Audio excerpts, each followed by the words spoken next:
everybody. Thanks for coming out to Engineering Exposition this year. I'm Cynthia Smith. I'm the Vice President of Speed School Student Council, the organization that puts this on. So just a few announcements before we get to our keynote speaker. The rocket competition is going to take place 15 minutes after the keynote speaker is finished. So if you're in that, make sure to head over there after the keynote. Also, the Rube Goldberg competition, judging will be happening at 2. There will also be another liquid nitrogen demonstration in the lobby of the Duthie Center for Engineering building at 2 from the Louisville Science Center as well. So make sure you go and check that stuff out. So right now, we're going to have our keynote speaker come up. Her name is Jennifer Layton. She works with NASA, and she works at the Kennedy Space Center. And so she's going to come up and just tell you all a little bit about what engineering is and some of the stuff that NASA does with it. So if you'd welcome her up here.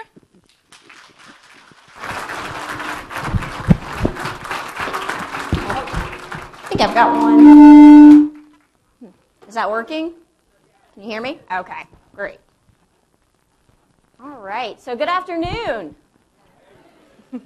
It's so fantastic to be here today. I want to say thank you to the University of Louisville, and I want to say thank you to each and every one of you for being here today to listen. It's such an honor. And I had the chance to walk around and to speak to some of you earlier. I got to peek into some of the classrooms. I got some really great behind-the-scenes tours of some of the labs here. And I just wanted to say I'm extremely impressed with everything that I've seen. It's really a world-class facility, and the faculty here and the professors that I've met are just beyond incredible. So thank you very much. 5 years ago, I had the privilege of receiving my first full-time employment opportunity at the National Aeronautics and Space Administration, or as we say, NASA. And it's been an incredible journey. I've been really fortunate to do some things that a lot of people dream about. And if I'm quite honest, like the first time that I actually got to walk into a space shuttle, I was just so excited. I made my way into the crew compartment. I took a selfie of myself with my thumbs in the air, and I sent it to my parents and was like, look, I'm making it. I'm doing fine on my own. But it's been really neat. But the most important thing about working at NASA, and the most valuable of it all, is the chance to work with some really brilliant minds in science, engineering, and technology. And that's what makes the experience so great. And so what do these people do at NASA? Here at NASA, we have a vision to reach new heights, reveal the unknown, so that what we do and learn will benefit all of humankind. And I've highlighted here the word all.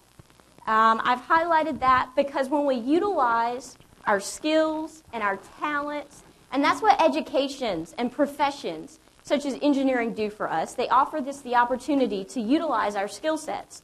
We have the opportunity to benefit all of humankind. So STEM professions, such as engineering, they afford us these pathways and conduits, so to speak, for an uncharted level of interconnectivity and benefit to society. And at NASA, what began in 1958, when we were officially established as the United States' premier space agency, was an agency in the midst of a very intense battle known as the, does anyone know? As the space race, right. And we were determined during that space race, on our own, to go farther than any other nation thought possible. We were going to go farther into the expanses, farther into the unknown. And by doing this, what resulted was a surge in technology, a boom in technology, and generations that have since been inspired to design and create and to dream about the different sorts of projects that you can work on. And it took a lot of determination to do this. But that determination has stayed with us as an agency. And as an agency, we've excelled over time in the form of challenge or the face of challenge. But what we've also done is we've evolved. And as we've evolved, we have worked in collaboration with, I've got to figure out how to do this. I apologize now. Okay, we've evolved to work in conglomerations with other nations and other agencies. And as a result of that, what we have created and dreamed and designed and completed is even greater projects that serve to better the lives of those outside the borders of the United States today so that we can benefit all of society. And it's created very much of who we are today with our 4 core missions based on aeronautics, human exploration, science and technology. And I want to talk to you a little bit today about the benefits of utilizing your talents and skills in science, math, and engineering so that you yourself can evolve and inspire some of the greater problems and solve some of the greater problems plaguing our generations today, so that you yourself may benefit all of humankind. And then I'm going to try to leave you with my 3 tips for success, so how you can get there, how you can turn your dreams into reality and travel to the next frontiers of success. When we think of engineering, it's important to remember our foundations in engineering. There we go. The engineering isn't a concept that was created in the 1900s or the 2000s, such as social media, which is, to a great extent, in the grand scheme of things, extremely new. But our very own ancestors were engineers in their own rights. And much of this drew from a necessity to revolutionize and better their own lifestyles, or their chances of survival, or even to feed their curiosity. And as a result, many marvels have expanded to better our lives generations later. And so as engineers, when our ancestors sought to tackle the issues of their time, they built great things. And if you look at this in our first picture here, does anyone know what this is? It's the Great Wall of China. It was an engineering masterpiece, and it was built out of the necessity of societal defense. But the ramifications of this affected much more than that. They affected the transport of goods. It affected immigration. It affected trade. And so it affected people inside and outside of the borders. All right, if you look at our next photo on the right here, this is an early underground heating system. It was a predecessor for much of what we have today. And in fact, it was the first type of heating system that could control floor temperature. And this grew out of the need to work your way around adverse weather conditions. I know here in Louisville, you've had an extremely cold winter. Okay, I hear there's snow coming in tomorrow. And so I'm sure we're all thankful for the heating systems and the foundations today. If we look at the next slide here, if anyone here drove today in a car, did anyone come by car or bicycle here, on a bus? Okay, then we've seen this design. It isn't completely new for us. This is the wheel, and it completely revolutionized transit. It made access to people, the transport of goods, ultimately more possible, and it connected people over vast expanses of land. And it was, to every extent, an example of the human need to explore, to travel, and to connect. It was interconnectivity. If you think of cell phones today, the internet, we've taken this concept and we've applied it into our lives in different ways. And then our last one here on the lower right, this is the Great Colosseum of Rome.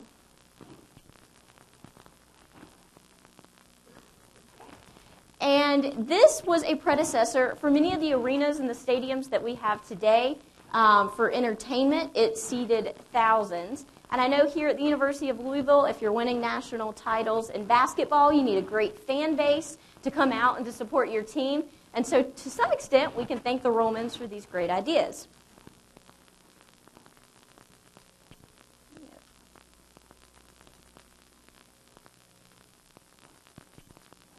Okay, I'm going to ask maybe for some technical support here really quickly.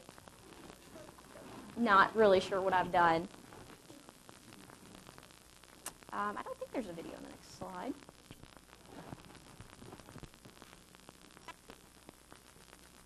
I think it's frozen.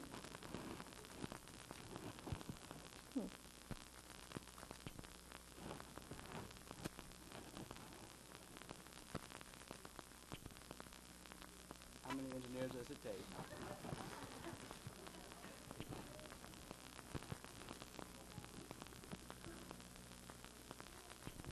So it did. Okay, and I just need to scroll down. All right. There we go. Thank you, guys. All right. And so despite the year that these creations were completed, it's all still very relevant today. In fact, engineering as a profession has profound effects and influences that last far beyond often the engineer's lifetime. And they've expanded from structural and mechanical engineering into professions that maybe our ancestors couldn't have foreseen. Today, we specialize in structural engineering, mechanical engineering, but also software engineering, systems engineering, chemical, aerospace, biological, and there's so many fields of engineering today that are becoming more and more relevant, that the question is, what field or fields of engineering are going to be relevant tomorrow? And so to you, as prospective engineering students, that's what I ask. What fields are going to be relevant to you tomorrow? How can you use your skill set tomorrow to benefit those in society and a lasting impact? And how are you going to get there? How do you turn those dreams into success? And it's increasingly important that we do this, that we put our talents to use in fields such as science and engineering and mathematics. Studies show that today in the United States, more than 40% of engineers are over the age of 40. And you might ask why that's relevant to you. As a prospective engineering student or as an up-and-coming engineer, why is that important here at the University of Louisville? Well, within the next 20 years, we're going to have a market, so to speak, as it stands, of retiring engineers. And if you look at that as a job market, nearly 40% of the market will have openings in the next year. And if that isn't enough, the science and engineering sector of our economy is growing faster than any other sector. Between the years of 2008 and 2018, there'll be a 17% growth in the job market, which is nearly twice as fast as the job market outside of science and engineering. And it's crucial, I would almost dare say critical, that we fill these positions with talented and bright young minds so that we as a community and a nation and as a one people here on earth will have the skill set to tackle the issues of today and tomorrow. And here at NASA, it's even important. If you look here at the structure of our employment opportunities, and while we wouldn't be the agency that we are today without the support of each and every single employee, and I really emphasize that, it's important to note that nearly 60% of our jobs are in engineering and science. And these positions afford us the opportunity to work with a lot of cutting-edge technology and technology that has profound effects on our understandings and capabilities as humans.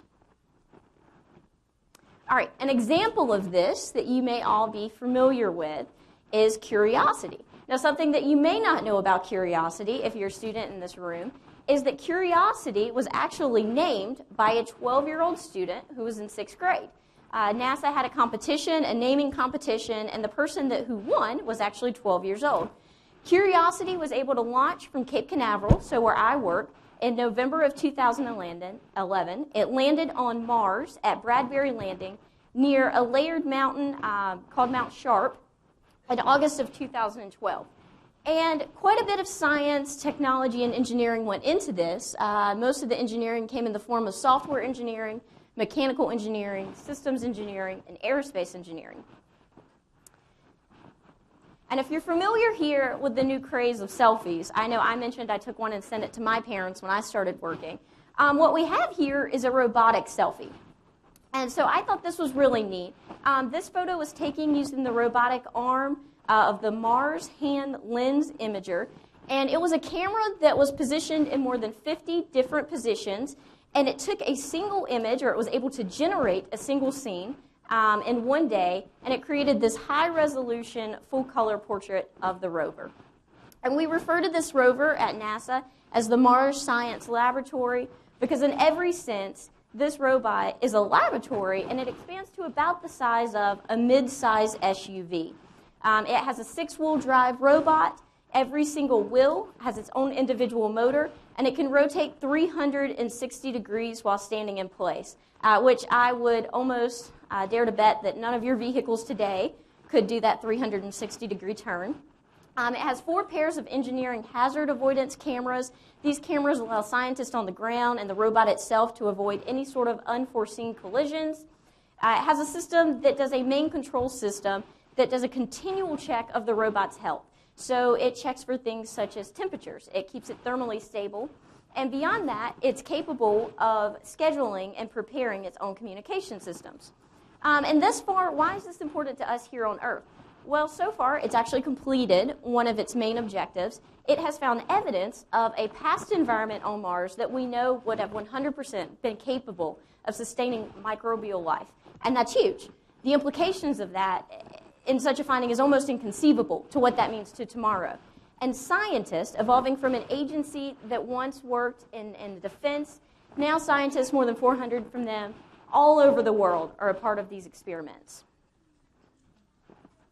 All right, and here we have another engineering wonder from NASA. Most of us are familiar with this. This is the International Space Station. I'd like to say that this is essentially a castle in the sky. It spans a little bit over the length of a regulation football field, so over 100 yards, and it's actually a world-class laboratory in the sky. Let's see here. Is this going to play? Let me make it play.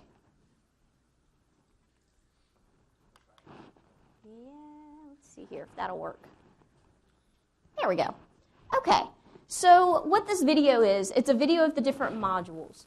And each module was created here on Earth. It was created from different nations. And they were stages of the development. So each module had to be placed into a payload. It had to be launched from Earth. It was sent into outer space. Astronauts and the really neat suits that you see on TV that are tethered to the International Space Station, they were actually out there on spacewalks. They were turning the wrenches physically with their hands, and they were assembling this in zero gravity, which presents quite a few challenges within itself. But the ISS has been a nonstop human habitation since November the 2nd of 2000. It flies at about 17,000 miles per hour, so it flies and orbits the Earth quite a few times during the day. You may have seen it in the night sky. And it's been a spaceport for Russian rockets, U.S. rockets such as the Space Shuttle, Japanese rockets, European rockets, and recently, private sector SpaceX has been able to dock with the International Space Station. And engineering touches almost nearly every facet of the International Space Station. Everything from the solar arrays that power the space station to the 3.3 million lines of software code for ground support, or the 1.8 million lines of software code for flight software. And in every sense, this is a moving, breathing, living laboratory that provides us data on microgravity, biotechnology, physical sciences, just to name a few. And not only has engineering designed this castle in the sky, focusing on obstacles in space such as drag. So, aerospace engineering, how do you combat drag in zero gravity? But it's also been able to conquer issues that maybe we couldn't foresee. So here on Earth, we have the luxury of gravity. If I threw my water bottle into the air right now, it would come crashing down onto the ground. It'd be no surprise. But in space, we don't necessarily have that luxury. And so when we're doing things here on Earth, like air filtration systems, we take for granted that dust just falls to the ground. Well, in space, it happens to find nice little nicks and crannies, and it becomes mold. So our scientists and engineers have had to engineer ways to combat these issues in space, and what they've done is allowed us to re-engineer our future crew capsules, so our new SLS program, to be able to filtrate air for extended periods of time when we visit asteroids and Mars in the near future. All right. Beyond that, we've been able to learn about volcanic patterns, believe it or not, actually deforestation from the International Space Station too. And so stemming from our science and technology and engineering experiments, we have what we call our spin-offs. Has anyone in the room ever heard of a spin-off? Yes, no? Okay, essentially what it is it's a transfer in technology to an application that benefits society. So going back to our NASA vision statement, benefiting all of humankind. And this is actually a really neat one. This comes from the Canadarm. And the Canadarm was actually an arm that was on the Space Shuttle when we were launching Shuttle. And what it did is it helped us move things in our payload bays. So similar to the vehicle that you may have come here in today, you have trunk space, that's your cargo space. For us, in our spaceships, we need a payload bay for space. And this arm was able to pick things up and move it for us. Well, today, the technology that's spun off of this is called a neuroarm. And this neuroarm is applied as a surgical robot. It actually works in brain surgery. And so by operating and providing this arm, we're able to cut, manipulate, dissect, and actually suture brain tissue using this robot at precision that is better than almost nearly any neurosurgeon in the world. All right, and so another spin-off, another way that engineering has impacted us. Do any of you remember the Deepwater spill, the oil spill in 2010?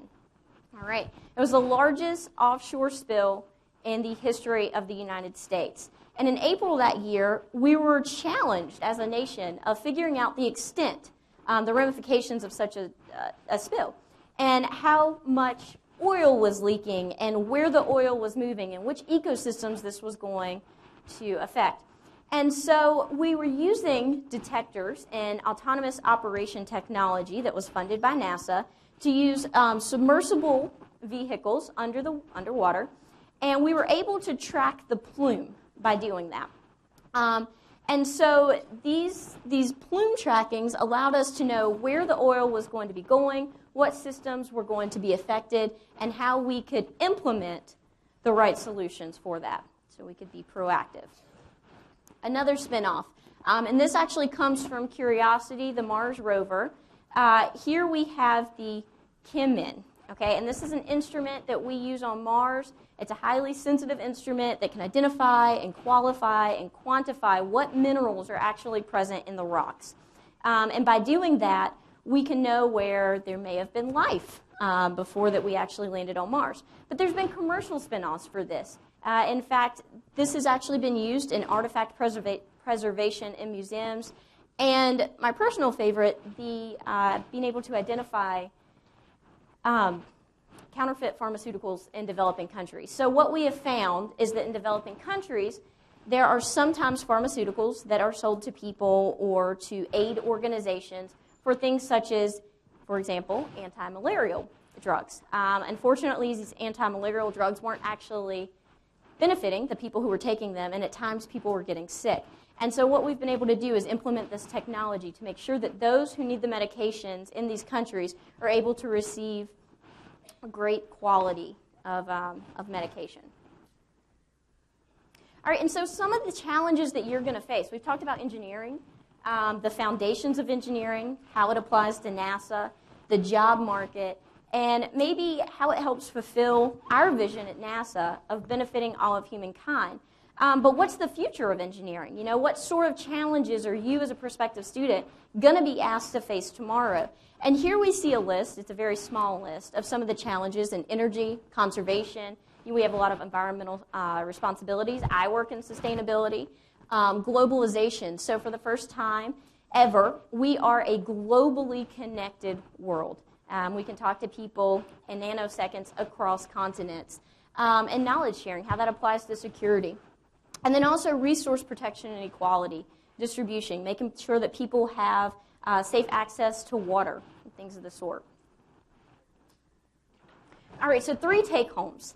I thought a lot about this, about what you could take home with you today. And if you don't remember a single thing that I've said, try to remember these 3 take-homes, because this is what's really going to help you step into those next frontiers of success.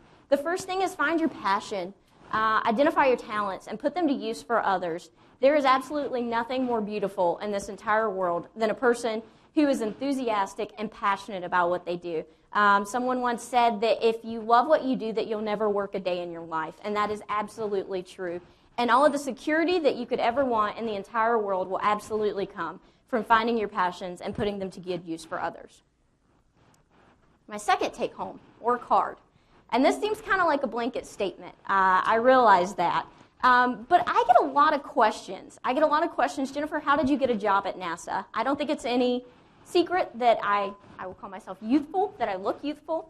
And I get a lot of questions. I had that actually quite a few times today. How did you get a job at NASA?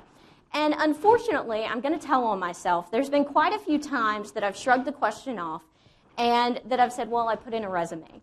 But if I was really honest with you, I got my job at NASA pretty much starting at the age of 16. When I was 16 years old, I got my first job. I was working at a waitress in a cheesesteak restaurant, so this is nothing high-end. And I got to serve tables, I got to wash dishes, clean floors, and scrub bathrooms. And when I was 17, I got a job at an ice cream parlor. And I got to continue to clean bathrooms, scrub floors, and wash dishes with the added benefit of having sugary ice cream up to my elbows every single afternoon. And when I left there, I went to a marketing position, which sounds a lot fancier than what it was, because I was working for an AM radio station, and we actually turned the radio off before the sun went down in the evening. So I never sold a single marketing ad. In fact, I put money into driving around for those ads that I wasn't reimbursed for, but it didn't stop me from trying. And when I left there and I went to college, I worked in retail. And it's actually funny, you may not know this, but I can morph into a moving shopping cart. It's pretty funny what people will just lay over your shoulders when you work in a retail store as you're walking. And if I was honest, and I was really honest with you, I got my job at NASA because I worked hard at every single position I was ever in, and I was never above it. I was never above it. And every single job, the experiences and the lessons that you learn build on each other. And so that would be my second piece of advice. And then my third piece of advice, let your failures set the stage for your next success. I could almost take a guess that each and every one of us in this room will fail at some points in our lives. And most of the time, you will fail in multiple ways. You may fail out of something that was a lack of preparation, which I'm guilty of. A lack of skill set. Maybe we just weren't quite there yet, and I'm guilty of that as well. And then sometimes we're going to fail out of something that seems like it was completely out of our hands, and we're going to feel that it was unjust from our viewpoint or unfair. And what I ask you to do is allow that to set the next stage, to be the catalyst to your next success. At NASA, unfortunately, here on the photo on the right-hand side for you guys, or the left-hand side for you guys, we have the Apollo 1 crew. If you know anything about the Apollo 1 crew, unfortunately, there was a disastrous fire before Apollo ever launched. And these three men courageously gave their lives to the benefit of science and technology at NASA.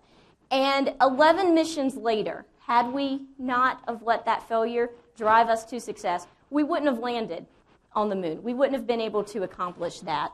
And so today what we do is really a tribute to them. And then here on the other side, you see the X-34. This was a prototype that we had. Unfortunately, it never launched. And there were a lot of scientists that were really upset about that. But it didn't stop us from creating the space shuttle. It didn't stop us from creating the crew capsules that we have today. And it doesn't stop us from tomorrow's asteroid and Mars expeditions. So every failure can always set the stage for your next success. So I'm going to leave you all with that. I'm going to leave you with a video. And I want to say thank you to each and every one of you for taking the time to be here today to listen to what I have to say.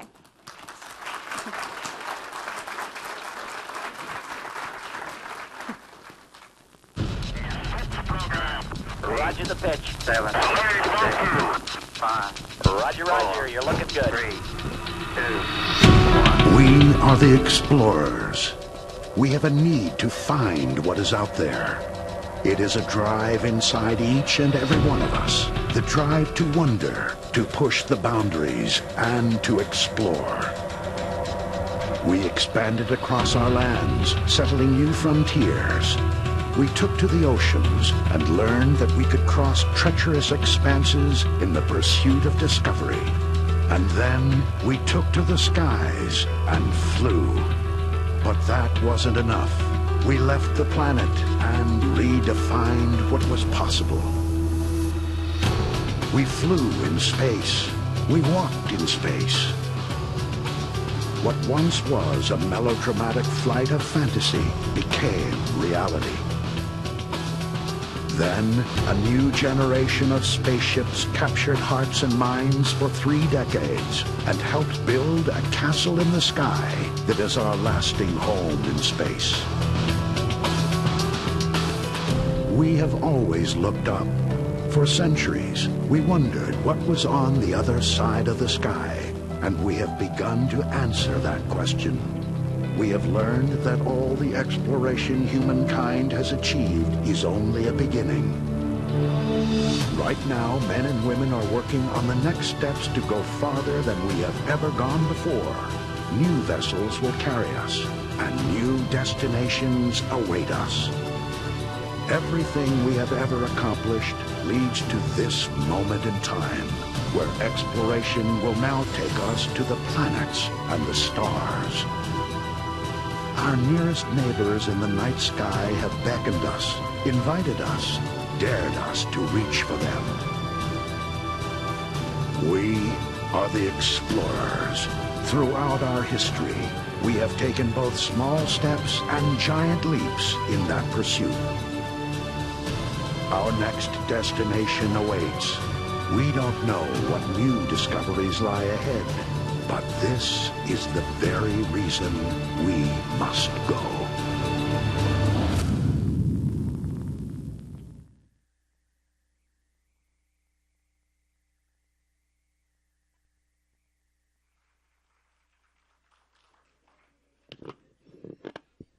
Thank you, Jennifer. All right, so all the activities should be open again. Just a reminder, Rube Goldberg is at 2. Rocket competition will take place in 15 minutes. And there's a liquid nitrogen demonstration at 2 in the Duthie lobby. So I just want to thank you all again for coming out today, and we hope to see you next year.